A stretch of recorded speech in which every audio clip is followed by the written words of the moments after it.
And welcome back to Built to Endure. My name is Dr. Dan Shapiro, Doctor of Physical Therapy. And Built to Endure is a place that can give you a different perspective on the healthcare system, a different perspective onto what you can do for your health, a place where you can get more hope, more motivation, more inspiration that, hey, a change is possible. There are people who just like you have been in pain, have been suffering for a long time, and have gotten out of that pain hole. And let this show, let this podcast be the guiding light to get there.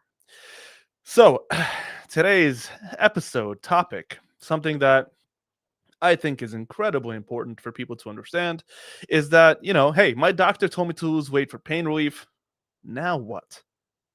He said I got to lose 50 pounds. She said I got to lose 75 pounds.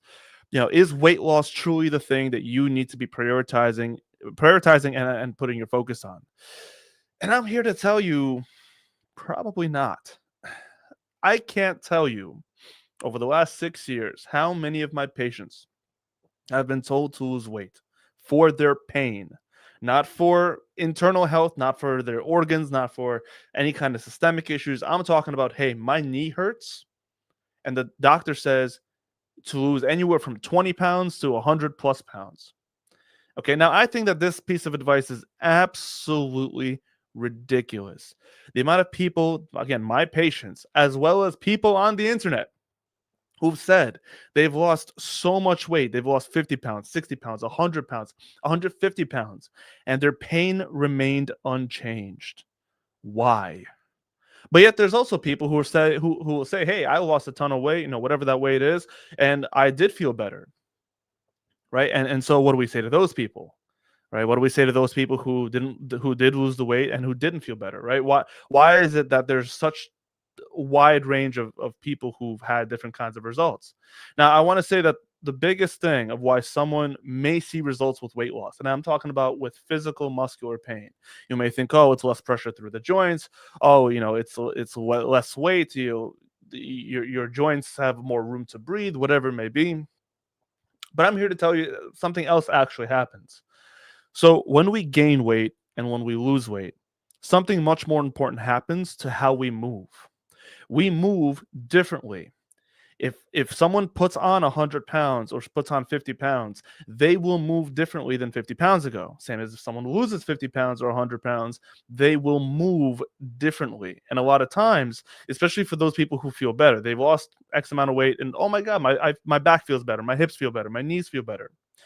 It's not that the weight in particular did anything to your pain, but what the weight did was change how you move. It gave you probably better mechanics. And with better mechanics, your body moves better or different enough to create a change in your pain levels. Right. So, again, for some people, this works. That's why some people who lose a ton of weight and, hey, mechanics got better, and that was enough for their body to feel better. And yet, people who were told to lose weight and they'll drop 100 pounds and their pain is worse than it was when they were 100 pounds heavier or 50 pounds heavier or 30 pounds heavier. So what happened there? The reason why I hate, absolutely despise when doctors tell people to lose weight for their pain. First of all, that is the definition of lazy and irresponsible medicine. But what really happens when the doctor just says, hey, lose weight for your pain, is a complete disregard for the actual individual, right? What if weight has nothing to do with it? What if there's not enough muscle integrity and strength around the joints, and you can not lose a single pound, just improve your strength, and that in itself will take away the actual pain? Or what if the person's suffering from nerve pain? Weight loss isn't going to help with that, right? You have to identify where the actual source of the pain is. I've had some people even say that their doctor completely disregarded them and said, hey, just lose the weight, lose the weight, lose the weight. And they kept pushing for imaging and kept pushing for someone to actually evaluate them and look at them. And you know what ended up happening? They had a bone break, or they had a muscle tear, or they had a ligament rupture. But nobody cared because all the provider saw was the weight. I've had patients who were told to lose tremendous amounts of weight, and when we work together, okay, the emphasis is not on weight loss. The emphasis is understanding what is the cause of their pain. If they want to lose weight, if they want to gain weight, again, that's up to them. My goal is not to advise on weight loss or weight gain. My goal is to understand how much of your pain, where is it all coming from? Where is your actual pain coming from? I've had people who didn't lose a single pound, even though they were told to do so. They didn't lose a single pound, and yet all of their pain completely vanished. All of it, all of the pain went away. They didn't, not a single pound of difference. So was it really the weight? No, of course not. Again, I'm not advocating for. I'm not for or against weight loss. That's not what this is about. I think everyone should have full reins of their, full reins control over their own health and make the best decisions for their own health. Right? That is, that's up to you. There's a lot of different, very different nuanced conversations that we can have around weight and around what health actually means. But in terms of physical pain, weight almost has no implications. And I want to challenge you with this. Is it true that both a 350-pound football player and a 109-pound ballerina can both have knee pain? Is that true? The answer is yes. Can a ballerina and a 350-pound football player both have back pain? The answer is yes. Now, if both can be true, do you think weight really matters? Both people can develop arthritis. Both people can have meniscus tears. Both people have tremendous amounts of force going through their joints. Right? Tremendous difference. And yet both people can have pain. So why is it that so many people who are considered overweight or have, told to lose 100 pounds, why are people so quick to disregard and put aside those people? Just completely ignore where their actual pain is coming from. And so again, this is very irresponsible in the medical system, and I see this all the time. And look, let's say, even if we wanted to have the argument, let's say, okay, someone says, fine, I got to lose 50 pounds. All right, let's do it. So obviously there's ways to lose weight without activity, right? In fact, most of weight loss or weight gain can happen just through nutrition and what you eat, how much you eat, and all that good stuff. Calories in, calories out. Again, whole other separate discussion. Well, let's say that this person not only wanted to eat better, they wanted to move better, because obviously the doctor said, hey, you need to eat better, you need to move more. And that's probably about the extent of the advice that they'll give you. They won't tell you how to move more. They won't tell you what to eat. Maybe leafy greens and vegetables and eat more lean meats. Okay, but this is all super general and practically useless. ChatGPT can give you a better answer. More extensive one too. Okay, but let's say this person tries to move better because their doctor said, hey, you need to go on more walks, you need to go exercise, you need to do all these things, you need to lose weight. Okay. All right. But the problem is that if this person's in pain, has knee pain, has hip pain, has foot pain, has back pain, this person is going out to exercise and probably making themselves worse, because the root cause of the pain is still there. Nobody actually changed anything. There's no changes that occurred. The pain the source of the pain that's producing the pain is still there. Nothing about that in particular has actually changed. So it is no wonder that when people lose weight, they're actually in more pain, because again, the source of their pain wasn't the weight. It was something else that was producing it, whether it's mechanics, whether it was joint immobility, or not enough strength through the muscles going through the joints, or nerve tension, or a combination of the three.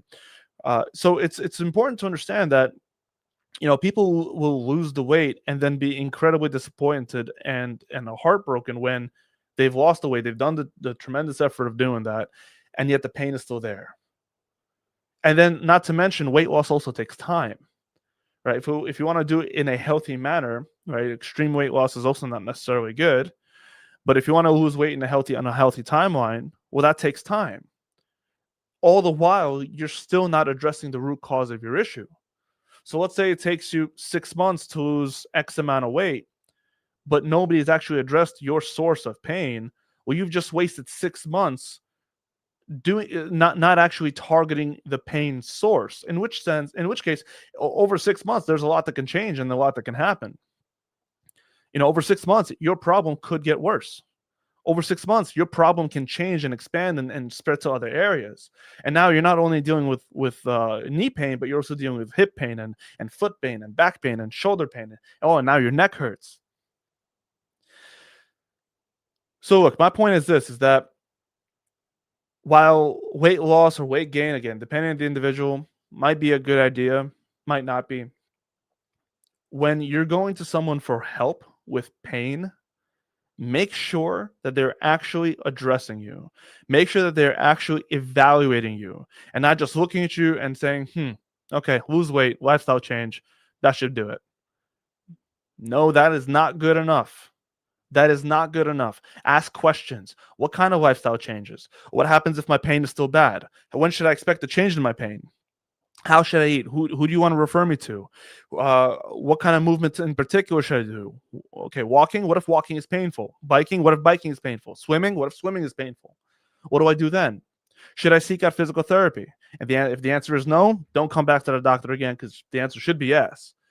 It is our job to actually evaluate and actually see, okay, how can we improve your life physically, right? Doctors are not trained to do that. But still, if you're going to a doctor and this is the advice that you're getting, you need to make sure that you're getting proper guidance. Don't just take lose weight and lifestyle changes as the answer and then get kicked out 5 minutes later. That is not a productive use of your time. That is not a productive doctor's appointment at all. That's a waste of your time and a support system to your pain. Not a support system to your pain relief, but specifically it supports your pain and the continuation of it, which is something that I think is the last thing that you want. So I think that this is really, really important to understand, because not enough people actually know how to advocate for themselves. And it's understandably so. Again, you're going to a doctor's office, whether it's a doctor, chiropractor, physical therapist. So you're going, when you seek out medical care, the expectation is that you are going to get better. The expectation is that you'll be taken care of. The expectation is that you'll be provided actual information that is not confusing, that is easily digestible and understandable, and also just have an actual plan of attack. That is the point of a medical visit. If you're not getting that from your provider, switch providers. But that is supposed to be the whole point of your medical experience. Clarity. Clarity is the biggest thing that you can get from a medical experience. And if you don't have that, again, you need to find it from somewhere else. But that's something that I prioritize with all of my patients, as does my team. We prioritize clarity. It has to be there. So make sure that you're receiving that clarity from your doctor's office. Don't let them just dismiss you, but with a simple lose weight and lifestyle changes. That is not good enough. Not good enough. So I hope that's clear. And with that being said, we're going to take some live callers and talk to real people, which I'm very excited for. And I'm very excited to bring on, I believe, Cindy from Prairie Village, Kansas. Hi. Hey, Cindy, how's it going? Yeah, well, okay. So I'm 70 years old. I'm an RN. I'm a yoga instructor. And I had meniscus repair 18 months ago. Told it was arthritis. And if the pain didn't go away, then I just needed to do a knee replacement. I can't take pain medications. And I said, if I can't take pain medications, I'm not going to be doing PT very well. So knee replacement is out of the picture. So I've tried acupuncture, dry needling. I went to a new doc who suggested genicular artery embolization, which I have not done. But what I have done is I've done Epsom salt body wash, palm chi, infrotonic, red light therapy, Korean massage gel, bee venom, physio tape, and the moves that you have showed us on Facebook, which is why I'm, I guess, here, because those, I didn't do any of those in PT, and I found what you were showing us to be very helpful. Good. Yeah, well, yeah.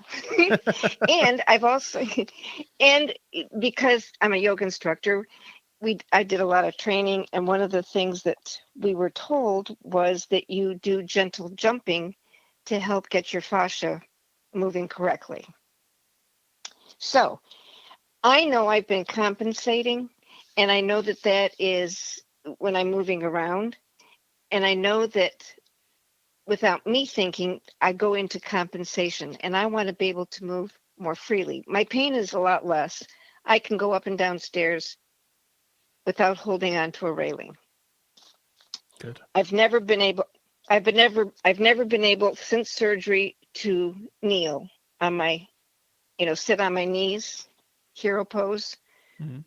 Um, I'd love to get back to that, but that's not really what I guess what I'm trying to ask is about neural pathways to get my body to stop focusing on the pain and just let me move back to what I'm doing. Okay. So before we address that question there, I want to ask you this. So you've done a lot of different things. You've tried a lot of different things, clearly. And aside from Most of sorry, go ahead. I said, and most of it's been on my own, doing my own research. It's not been on the on the Right. recommendation of doctors. Which is unfortunate. A lot of people end up having to do their own research because there's not enough guidance and clarity through the medical system as a whole. So, I mean, that's it's unfortunate because you're supposed to you end up being your own medical provider, which is not the point um, of any of this. But let me ask you this: aside from my incredible moves on Facebook that have been so lovely and helpful, uh, what, what got to pat myself a little bit on the back here. Uh, but Oh, I what else has been appreciate helpful? them. I still do. I guess it's a combination of everything, I do use, the Epsom salt body wash, and that helps. Being in the shower and doing that really helps. Um, it's if I've been standing too long or walking too much, that's usually when I go back to the red light therapy or the palm chi, and I do the lotions every day anyway. Okay. Do you ever go through moments where of the day where there's absolutely no pain, or have there been any days when there Yes, is no pain? never days. Okay, so just But if moments I'm of the just day. if I'm sitting, I have no pain. I mean, right now I'm sitting, crisscross applesauce. That's a Great. comfortable seated position for me. Great. Okay. Well, let me tell you this, Cindy. If crisscross applesauce is comfortable for you, I got to tell you, your pain is probably not because of anything that's going on with the joint itself. I'll tell you that. Because typically, people who have pain from whether it's arthritis or structural changes like meniscus damage, or again, anything that has to do with the joint structure itself, uh, things like extreme flexion or maximum extension or any kind of rotational aspect movements on the actual knee will be very, very uncomfortable and pretty damn immediate. I think you mentioned that with stairs, going up and down stairs is not painful. Is that so? No, no, no. I'm better at it, Oh, you're better at it. Okay. Okay. and That's very I'm not. that's very I'm positive. trying not.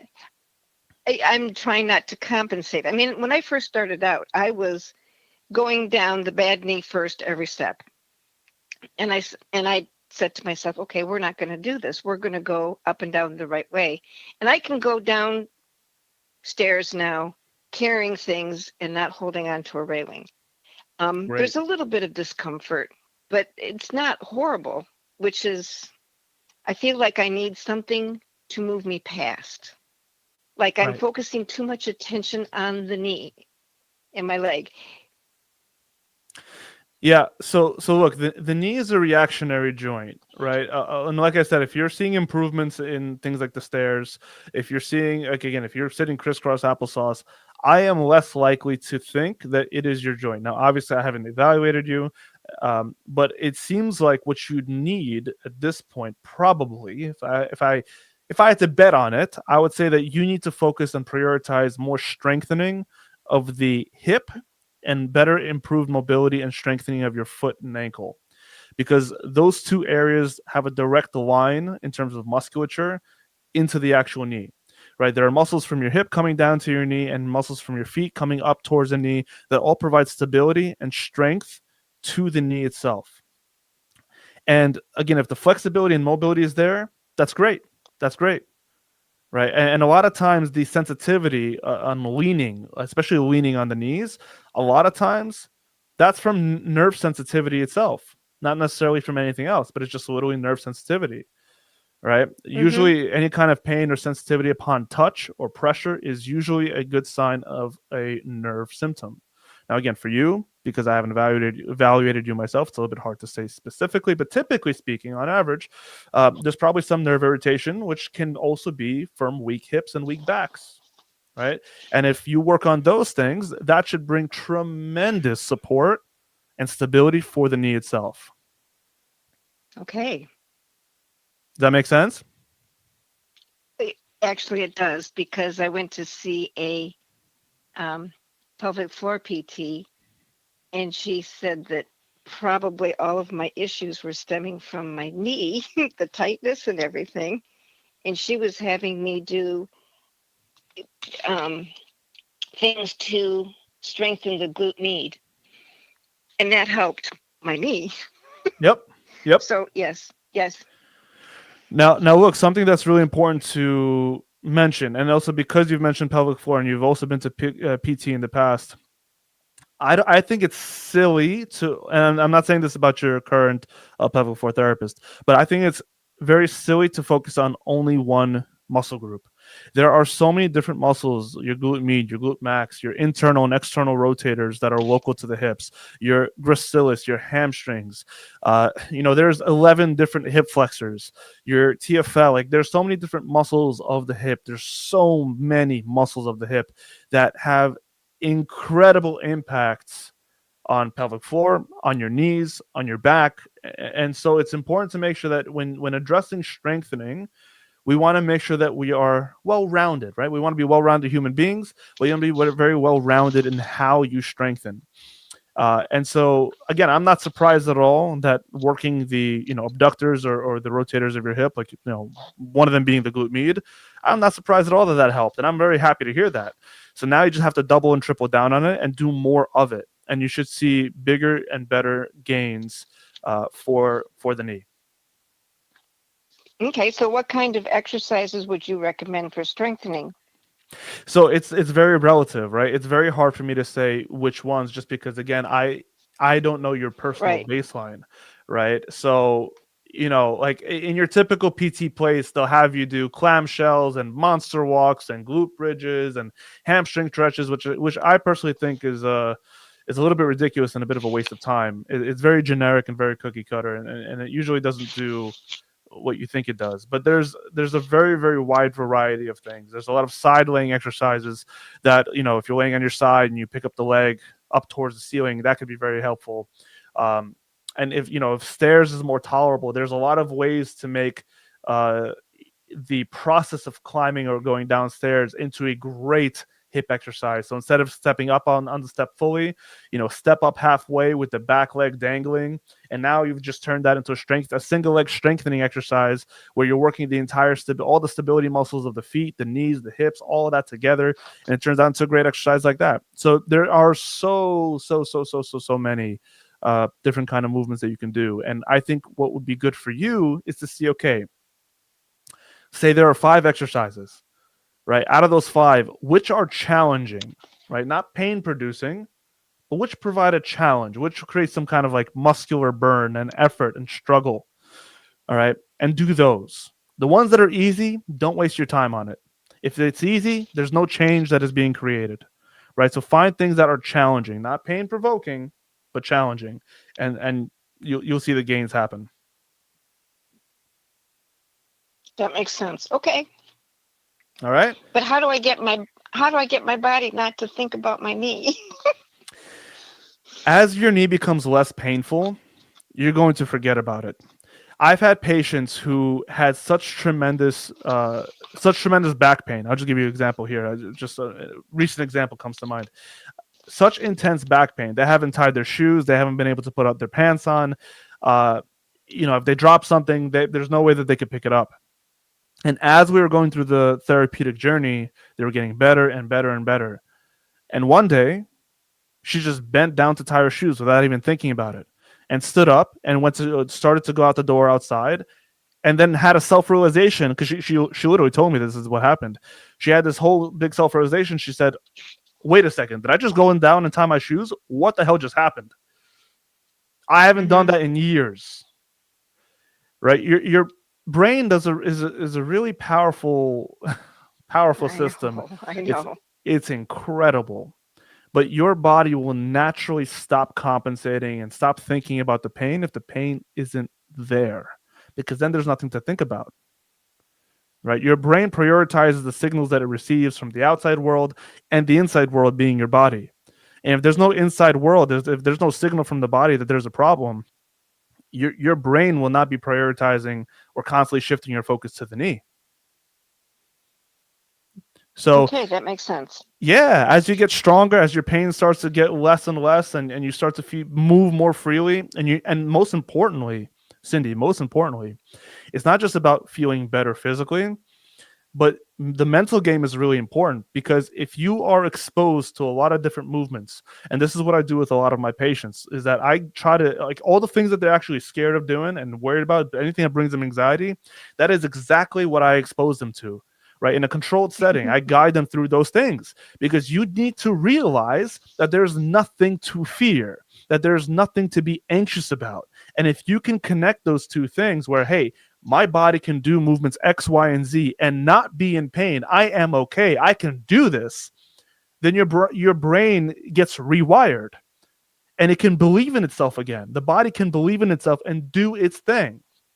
And so that is the other aspect to therapy, or at least the aspect that I very severely value in my office, uh, is that needs to happen. And then again, like, your brain doesn't prioritize the knee anymore, because there's nothing to worry about.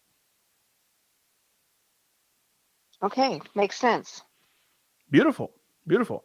Did I answer the So question okay? let me, yes, but I also have another question. So would the Sure. squat challenge that you're going to be doing be helpful for what I'm going through? Oh yeah, I think that'd be very helpful for you, actually. If you saw that, yeah, I would do it.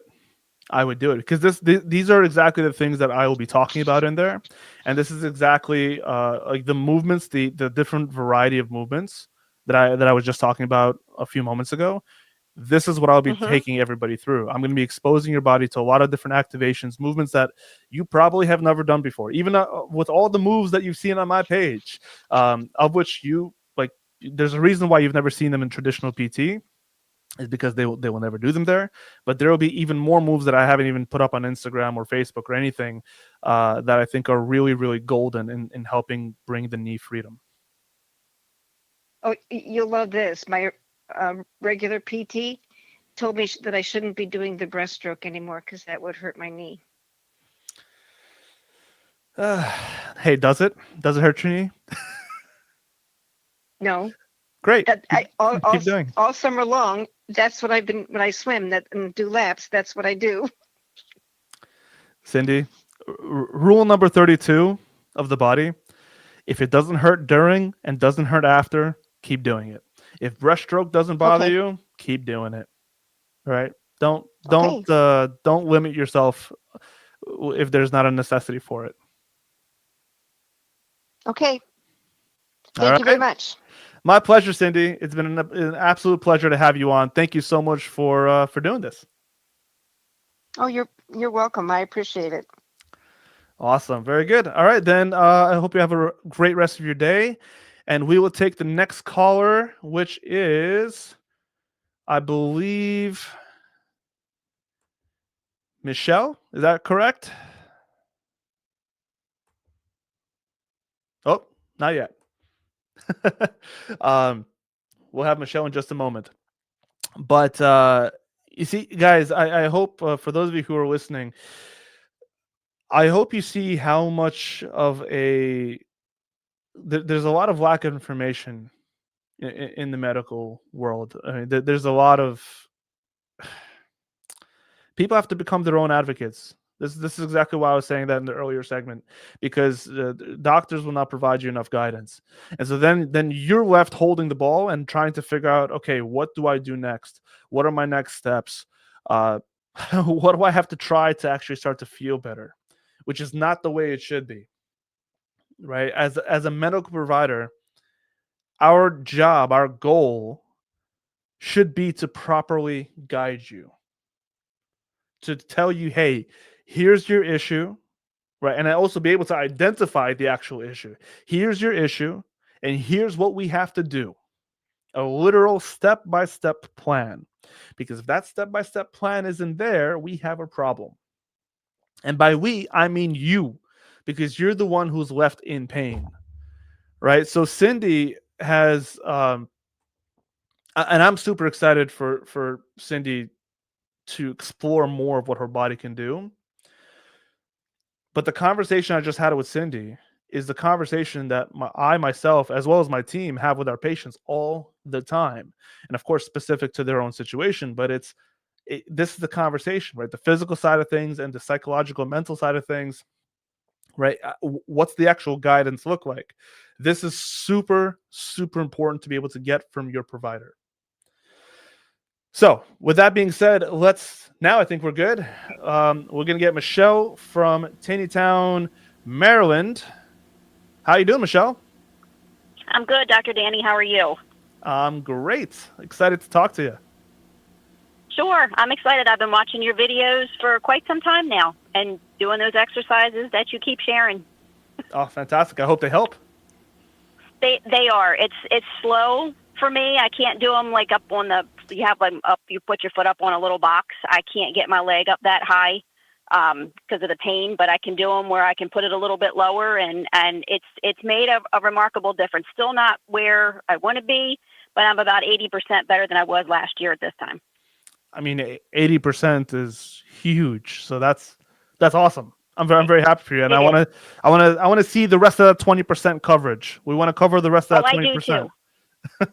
I do too. Yeah, absolutely. And I've gotten to that 80% kind of on my own, but kind of on my own before I came across your page, because I did the normal PT things. I did the things that, exactly like you say, the normal step-by-step procedures that didn't really do anything. And the sad thing for me is I ended up having to leave PT because my husband needed PT, and they were like, well, I can't have you both in the same practice at the same time. So I kind of had to go on my own, and they released me. And I was like, okay, so I'm going to do this myself. So, wow. But I've kind of, did the recumbent bike, and that was a gift for me for Christmas. And that's kind of like built up my glute muscle. That's kind of what's got me to where I'm at now. But I just want to be able to walk, and that's something I still can't do. So like distance walk. And that's what I used to walk 1 mile, 2 miles, 3 miles. And my son and I would do it at nighttime. He goes walking now, and all I can walk is up to the top of my street and back. And that's as far as I can go before my hip muscle tightens up. Okay. And when is the last time you went for that 2 or 3 mile walk? Probably back last August, also August of 2024. Okay. Do you mind telling me what happened that kicked off this pain? To be honest with you, I'm not sure. It just kind of came out of the blue last summer. I didn't really do anything to I didn't do any kind of injury. I had an injury a long time ago. I fell when and I'm 55, so back when I was about 15, so 40 years ago, I fell off of a porch swing that let go out of the ceiling, and it was on the same hip. And my hip was bruised, and my mom, of course, being young back then, she didn't really take me. Didn't think anything was broke, but I never really had it looked at. Whether that is where this is all stemming from, I played sports all through high school, never had a problem with it. And then just one day last summer, it was actually in July, it just got to be my leg started hurting. And then I couldn't get my leg. If I would get in the car and my leg would actually be on the ground outside, I couldn't even pick it up to get it in. I'd have to lift up my leg underneath with both my hands and lift it in the car. And it just kept progressively getting worse and worse to the point where I was limping all the time. So I went to see my orthopedic doctor, and he's actually pretty good. He's a sports medicine doctor. But he sent me for the MRI. Of course, I had the cortisone shots. I did all the things that you say, all the standard things that PT and the doctors do. And, I work with PT, started to get my leg, started to get it better. But it's just, I don't know. I don't know where the next step is to go, how to release the hip tension. And if that hip tension is coming from that bursitis, I don't know where the problem's coming from. Okay. That's creating the issues I'm having now. So location-wise, where is the discomfort or the pain currently, It's right? Like today? right in the center of your hip. So if you were to put your hand on the side of your hip, it's literally like right in the center of that. Okay. So I don't know. They had told me it was the psoas. They told me I had psoas, the iliopsoas bursitis is what they told me from what the MRI showed him. But it's literally right in the center of the hip. And I don't know if it's so much the bone, because I do have some arthritis in there and I do have a labrum tear, but he says I've had that for a long time and that's never seemed to bother me. Didn't even know I had it till it showed on the MRI. But the pain is literally right in the very, very center of the hip. And it hurt. It's not as bad to push on it, but last summer it was really, really, really sore. Like I couldn't even stand when the PT therapist touched it. Mm-hmm. But that's where all my pain is. And then it runs down to the side of my leg, sometimes into my knee. So I don't know if that's the IT band. Are we talking on the outside of your leg? The outside of my leg, yes. That's where my pain is. I'm trying to figure if I could describe it. It's right on the very, very side, but so it's not where your glute muscle is. It's like right in the very, very center of the hip joint itself, like right in the middle. Okay. That's where my pain is. And that's again, where it's always very sore to touch.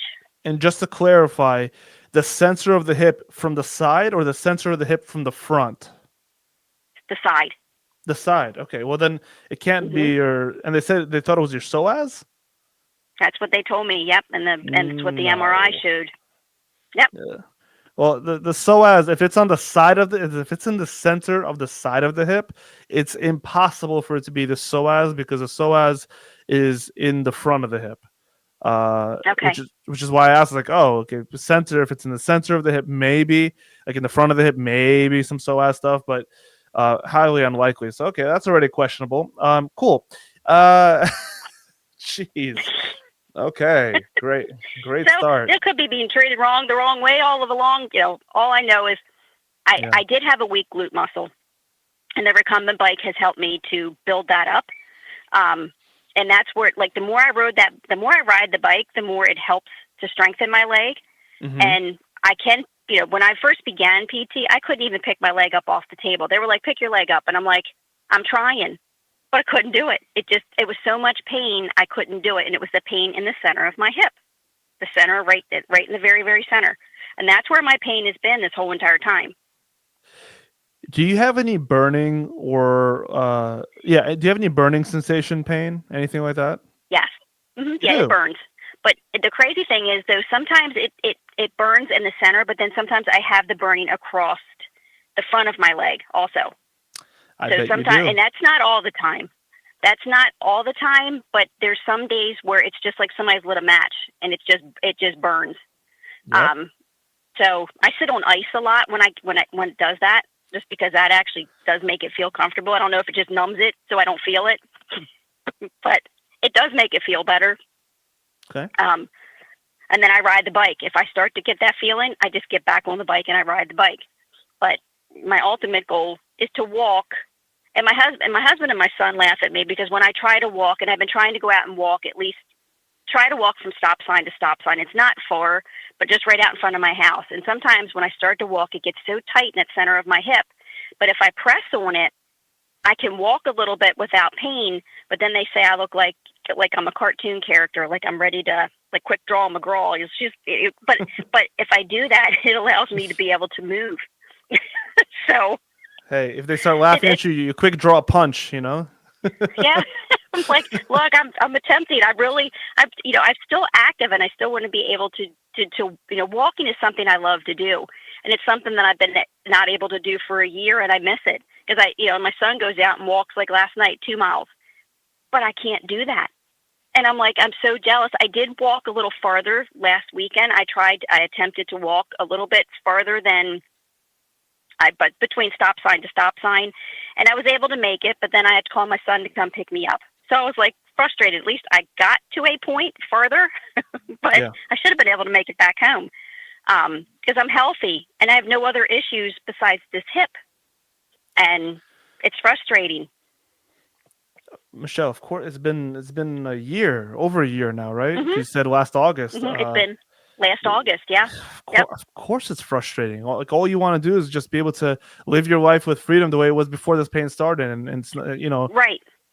the walks. It sounds like you truly value the walks that you have with your family, which is amazing. I want you to walk. Heck, if 10 miles, if you want to do 10 miles, you should be able to do 10 miles. Right. But again, it comes down to understanding at this point, again, what's kind of going on in your hip. You're saying that there's burning, right? That's a very significant symptom, and I'm going to explain why in a second. And I want to ask you this also before I talk about the burning sensation. Are you a side sleeper? I am, but I do sleep with, and ever since this hip started, I have to put a pillow between my legs to be able to, because I couldn't stand my hip to lay flat. Now, in the very beginning, when it first started, I would love to lay on my left side, but I couldn't because of the pain, and it would be the pain right in the center of my hip.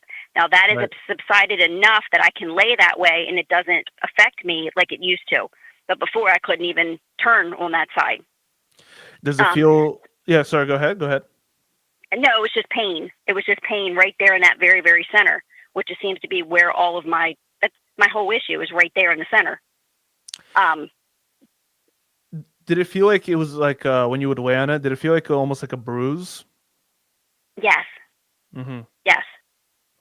Okay. That's exactly what it would feel like, because it would hurt. It would hurt to lay on, so I wouldn't even attempt to it. Now I can, as long as I keep the pillow between my leg, I'm okay. And I can lay on it with, no problem. But, last year I couldn't do it at all. And it's probably just been within the last couple months that I've actually been able to lay on it, and it doesn't bother me to lay on.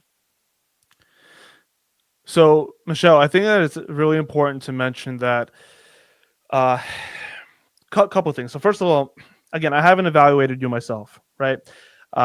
So the advice that I'm going to give is a little bit nuanced, because I'm going to give you what I think it might be, or advise you based on what I've seen with hundreds and hundreds of my patients.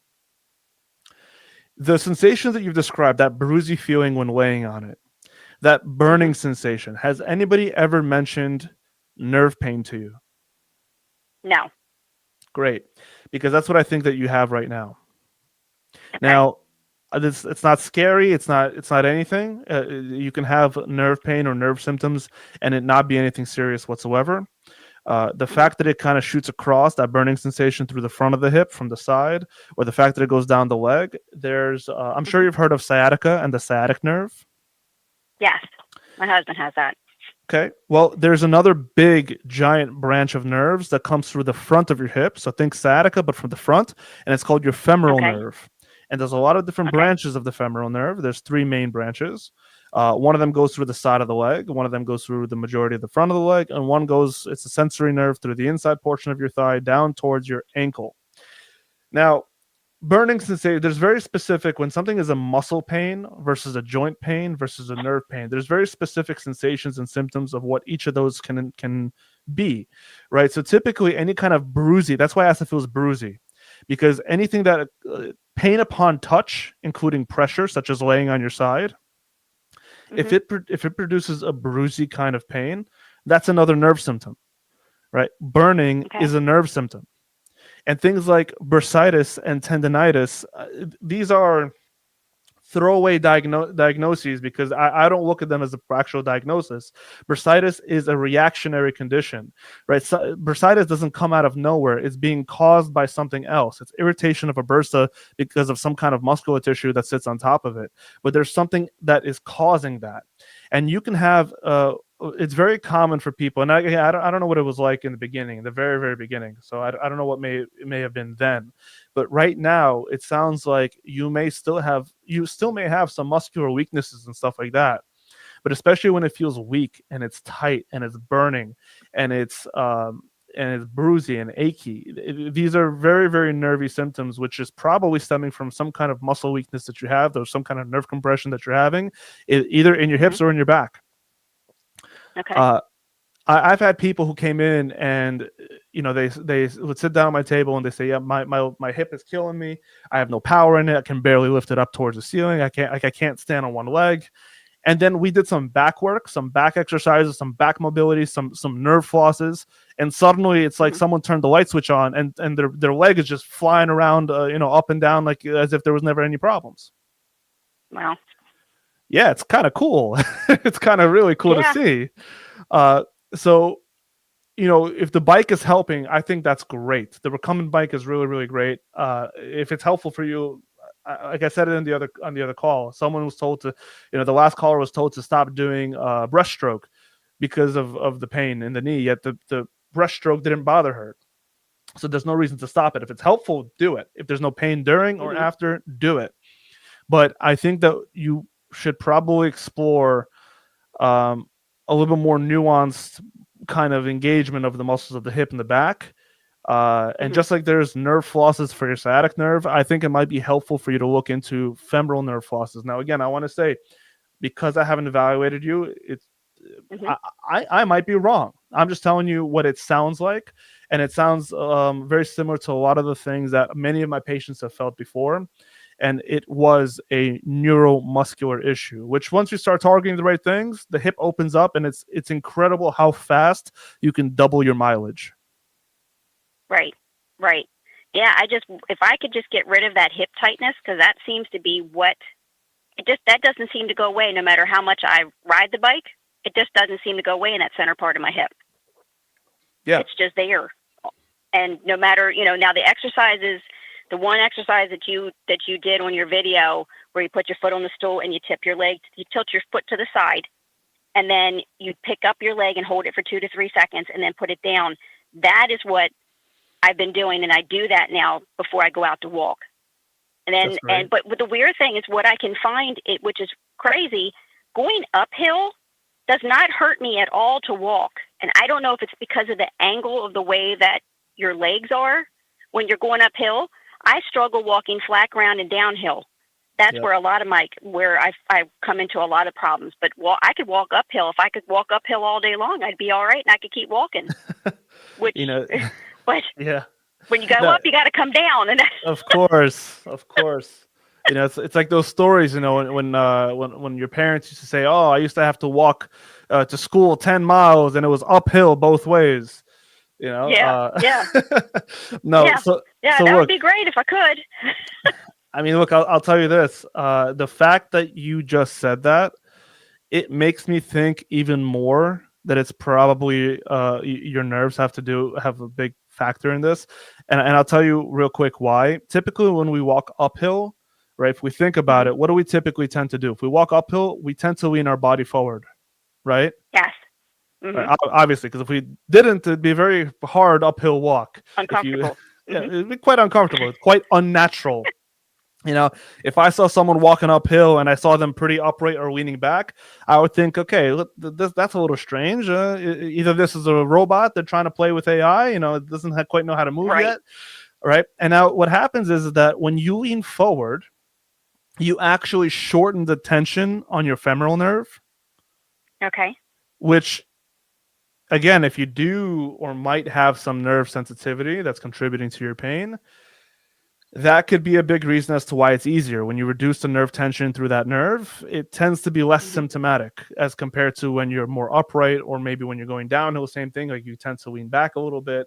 The hip angle changes, and that can produce more sensitivity. Again, there's so many things that it could be. But again, the fact that you said that going uphill, which is more strenuous for your posterior chain, including the muscles like your glutes, if that's less of an issue, then again, I'm more inclined to think that it's probably you have some nerve sensitivity and nervy symptoms that if you can take care of those, that will be of tremendous help to you. Sure. Anything that would get me back to walking is what I'd like. That's when I see other people walking and like go walk in front of my house, and I'm like, if I could only, do that. I mean, and I was able to do that a little bit after the cortisone shot, but that's just a Band-Aid. That wasn't really solving my problem. It did, because my doctor injected the cortisone right into, he guided it by sonogram, and he injected it right into that area where the pain was. And it helped me, but it only gave me relief for like a month. And then after that, I was right back to, the pain and just where I've been for the last year. Right. And I'm too young to not move. Of course. Listen, again, if you, the drugs is, I don't like the shots personally. I know, as you said, it brought you relief for like a month. I really don't like the steroid injections. They're really not good. They contribute to faster joint deterioration, tendon deterioration. They accelerate osteoporosis, especially in women. So we want to stay away from those things. I have found that almost no matter the circumstance, that movement, strategic and targeted movement, was always the way to go. Strategic, targeted, and progressive movement is always the way to go. So what I would recommend, do you know the Cobra move? You know, that like the yoga position? No, but I can Google it. All right. Google it. Go into that Cobra position. You're gonna see it's kind of like you're laying down on your front, and then you kind of like press your body up towards the ceiling. Try that one out, and then also once you're in that Cobra position, kind of like alternate bending the knees. Okay. All right, and just see how that feels for you. Do that like right before your walk. Do it for I don't know, maybe five minutes or so. Go through a bunch of it, as long as it's tolerable, and just see what that alone does for your walk, if there's any changes. Okay.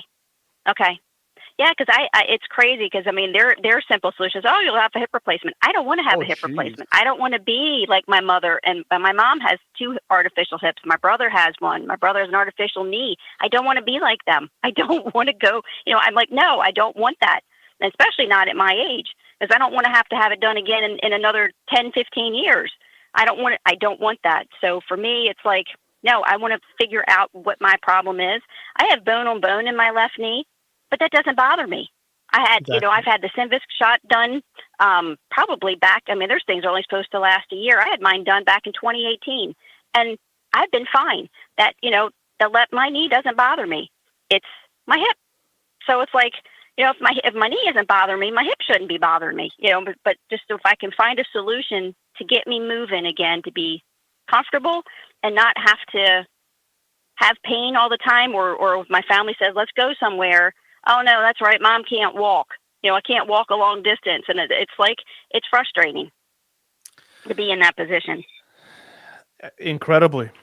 When you don't have full control of your life and you can't move with freedom, and you start every day with pain and discomfort, or at least anticipating pain and discomfort, it drains you. It's exhausting worrying about if you're going to be able to walk, or if you're going to be able to, even if I'm sure if you go shopping, if you walk around too much, I'm sure that's a problem too. That was in the very beginning. When I first started with this last year, I couldn't even make it through the grocery store.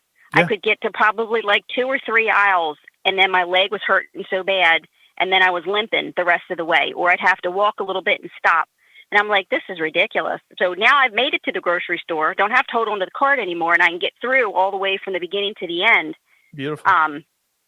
Sometimes at nighttime I can't. If I've been on my leg all day, or if I've done more walking, like per se in like my office space, sometimes it bothers me late at night. But I can make it through the grocery store, because that was terrible. Only being able to go 2 aisles or 3 aisles, and okay, I gotta stop.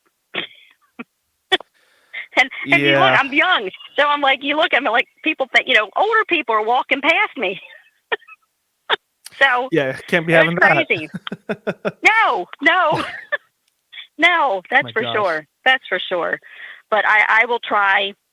What was the name of that the yoga pose again? Think of it as like the snake, Cobra. the cobra. Yep. Okay, Cobra. That's it. Okay. And the other thing, Michelle, that I would also recommend you trying is, I don't know if you've heard me talking about it, but I've created an online program and platform called Myomelt, MYOMELT. Okay. The first 2 weeks are free, and you can kind of like check it out and see what it's all about. I would highly highly, highly advise you to check out that HIP program that I have in there, and Okay. I think that'll shock you even further. Okay. Yeah, I've been watching you when you're doing those little classes for the I think you're on the knee right now. I think is the ones that I've seen, but I was waiting for Mm-hmm. you to get to the hip because I was going to do that just so I can I was doing anything so I could get relief, but I think I came across your page for a reason because I was like it's everything that you say, everything is so they do everything so by the book, and it's like the same with the stem and with this and with that, and it's like it's not solving my problem. I Nope. need to know. I need to know more. And it's just a shame that I'm not in any of the states that you're in, because if you were, I'd be there in a minute if I lived in those 4 states, because it's just to try to get relief for, something that just to be able to take my life back that way. Exactly, and that's the sad part, is that everything is so based around what insurance companies will or will not pay for, and because Mhm. of that, it waters down the healthcare system like crazy.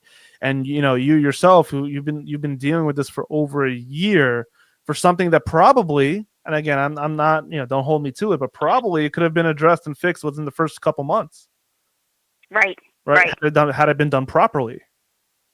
Mhm. I agree. So, Michelle, you're an absolute trooper, and you've trooped on this far, and I think that you're so close to getting that full freedom. Again, it just kind of finding a different alternative to how you move that can help to open up your joint, open up the muscles, and open up the nerves. And I Mhm. think that'll be the Yep. next frontier for you. Yes. Well, I will definitely look up the Cobra Pros, and I'll definitely check out the Myo Melt. And Perfect. yeah, anything to get myself back to where I was before this all started.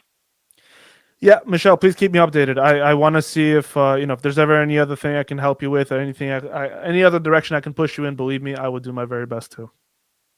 Okay. Well, thank you. Thank you so much, and thank you for what you do. Because that was, like I said, I think I came across your page for a reason. Somebody guided me to it. I certainly like to So, think so. So hopefully I'll be the yeah, one to help yeah, take you the rest of the way. yes, yes. Thank you. Thank you so much. Of course. And thank you, Michelle, for joining us today. Thank you so much. Thank you. All right. Bye bye. Bye-bye. Yeah, this is what I'm talking about every single day. There are so many people who are dealing with so much pain, or having to find the solutions to pain themselves, and it's truly unfortunate. But this is what the medical system has begun, and it's not just in our country. It's not just in the U.S. It's in Canada. It's in Europe. It's in all the places. I mean, there's a lot of, pretty much across the world. There are so many places, and whether it's a doctor's office, PT, chiropractor, there's so much watered down care. People who either don't care about your results, or people who don't know enough, not nearly enough, to be able to help you adequately. All these places that you typically, when you go to physical therapy, if you go for a hip issue, everyone's doing the glute bridges, the clamshells, the monster walks, and the hamstring stretches, and the hip flexor stretches. But then they do the same exact thing for people who have back pain, and they do the same thing for people who have knee pain. You have a foot or ankle issue. All right, calf board it is. Calf stretches all day, and little calf raises. Oh, you got a shoulder issue? Okay, let's grab an arm bike, some pulleys, and some wall crawls, and some stability wall and circles on the ball. Like, come on, there has to be more people. It has to be better. And the unfortunate thing is it's not, but hopefully one day it does get there, because there are so many people dealing with so much pain for far too long, when it's not. It's completely unnecessary. Completely unnecessary. And all the while, those people who have been let down by the medical system continue to live in pain, not be able to spend time with their families the way they want to, not be able to do the things they want to for themselves, having limitations with work. It's a massive, massive problem. But that's why I'm going to be here and continuously talking about this every single week, and taking calls from people so that you guys can hear, everyone can hear real stories, real life, people who share issues that you may share, and just know that there is a way forward. Everyone has a very unique story, their own unique story. The one thing that connects everybody is pain. Right? Everyone's life is different around it, but pain is universal. And it's making sure that I can help guide you as best as I can out of that pain state to live a better tomorrow, a happier tomorrow, a tomorrow where you feel like you can show up for yourself, that you can show up for your friends, for your family, that you can go to a restaurant or a bar, that you can go do a hike if you want to, that you can go take a vacation, that you can go to work without feeling like misery every single step that you take, or not being or barely being able to get through the day, or having to rely on medication or injections or whatever it may be. Okay, this is what I hope this platform serves as motivation and a beacon of hope. So with that, I want to say thank you for being here. Thank you to the callers who called in today, and always remember, you are built to endure, and there is a better tomorrow ahead. Thank you for being here. Catch you on the next episode of Built to Endure.